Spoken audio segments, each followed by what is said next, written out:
ദിവസങ്ങളായി വലയെറിഞ്ഞിട്ടും ആ മുക്കുവന് മീനുകളൊന്നും കിട്ടിയിരുന്നില്ല. കുടുംബമാകട്ടെ മുഴുപട്ടിണിയിലും. എല്ലാ പ്രതീക്ഷകളും അവസാനിച്ച് നിരാശയോടെയാണ് ആ മനുഷ്യൻ അന്ന് രാവിലെ തൻ്റെ വീട്ടിൽ നിന്ന് ഉറക്കുണർന്ന് കടലിലേക്ക് വലയുമായിട്ട് പോകുന്നത്. അല്പസമയം കഴിഞ്ഞപ്പോൾ വലയിൽ കാര്യമായിട്ടെന്തോ കുടുങ്ങിയതുപോലെ അസാധാരണമായ ഒരു ഭാരം അതിന് അനുഭവപ്പെടുന്നു. ആ മനുഷ്യൻ ആ വല വലിച്ച് തൻ്റെ തോണിയിലേക്ക് കയറ്റി.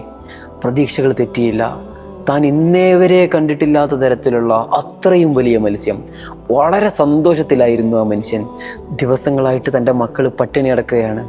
ഈ മീനിൽ നിന്ന് നല്ലൊരു ഭാഗം അവർക്ക് ഭക്ഷിക്കാൻ വേണ്ടി കൊടുക്കാം, ബാക്കിയുള്ളത് ബന്ധുക്കൾക്കും അയൽപ്പക്കക്കാർക്കൊക്കെ വീതിച്ചു കൊടുക്കാം, ഇനിയും ബാക്കി വന്നാൽ അത് വിറ്റ് പണമായിട്ടും സ്വീകരിക്കാം എന്നിങ്ങനെ വളരെ വലിയ സ്വപ്നത്തോടു കൂടെയാണ് ആ മനുഷ്യൻ കരയിലേക്ക് തൻ്റെ തോണി തുഴഞ്ഞുകൊണ്ട് ചെല്ലുന്നത്. പക്ഷേ അവിടെ എത്തിയപ്പോൾ രാജാവും കിങ്കരന്മാരും കാത്തിരിക്കുകയാണ്.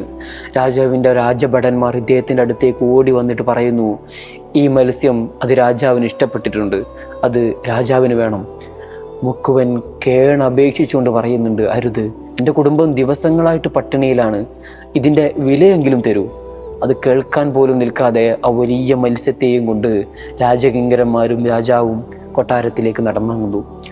ദിവസങ്ങൾ അങ്ങനെ കഴിഞ്ഞുപോയി. രാജാവിൻ്റെ കാൽവിരലിൽ ഒരു ചെറിയ മുറിവ് പറ്റി. മുറിവ് കൂടിക്കൂടി വന്ന് ആ വിരല് തന്നെ അത് വികൃതമാക്കി കളഞ്ഞിരുന്നു. വൈദ്യന്മാർ വന്നുകൊണ്ട് പറഞ്ഞു, ഈ കാൽവിരൽ മുറിച്ചു കളയണം, മറ്റു പരിഹാരങ്ങളൊന്നുമില്ല, ഇല്ലെങ്കിൽ അത് മുകളിലേക്കും വ്യാപിക്കും. പക്ഷേ രാജാവിനത് സമ്മതമായിരുന്നില്ല. ദിവസങ്ങൾ അങ്ങനെ കഴിഞ്ഞുപോയി.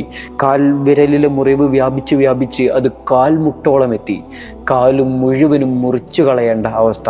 ആ സമയത്ത് തന്നെയാണ് രാജ്യത്ത് ആഭ്യന്തര കലാപങ്ങളും പൊട്ടിപ്പുറപ്പെടുന്നത്. മൊത്തത്തിൽ സമാധാനം നഷ്ടപ്പെട്ട രാജാവ് ഒരു സൂഫിയെ കൊട്ടാരത്തിലേക്ക് വിളിച്ചു വരുത്തുന്നുണ്ട്. സൂഫി ഉടനടി ആ രാജാവിനോട് ചോദിക്കുന്നു, നിങ്ങൾ ആരോടെങ്കിലും അനീതി കാണിച്ചിരുന്നോ? രാജാവിനൊന്നും മനസ്സിലായില്ല. ദീർഘസമയത്തെ ചിന്തകൾക്ക് ശേഷമാണ് ആ ദരിദ്രനായ മുക്കുവനെയും അദ്ദേഹത്തിന് കിട്ടിയ ആ വലിയ മത്സ്യത്തിൻ്റെയും ഓർമ്മ രാജാവിലേക്ക് ഉണർന്നു വരുന്നത്. ഉടനടി ആ ദരിദ്ര മുക്കുവനെ കൊട്ടാരത്തിലേക്ക് വിളിച്ചു കൊണ്ടുവരാൻ പറഞ്ഞു. രാജാവ് അയാളോട് ചോദിക്കുന്നുണ്ട്, ഞാൻ നിങ്ങളുടെ ആ മത്സ്യം അന്ന് വാങ്ങിക്കൊണ്ടുപോയതിനു ശേഷം നിങ്ങൾ എന്തെങ്കിലും ചെയ്തിരുന്നോ? അയാൾ പറയുന്നുണ്ട്, ഇല്ല, ഞാനൊന്നും ചെയ്തിട്ടില്ല.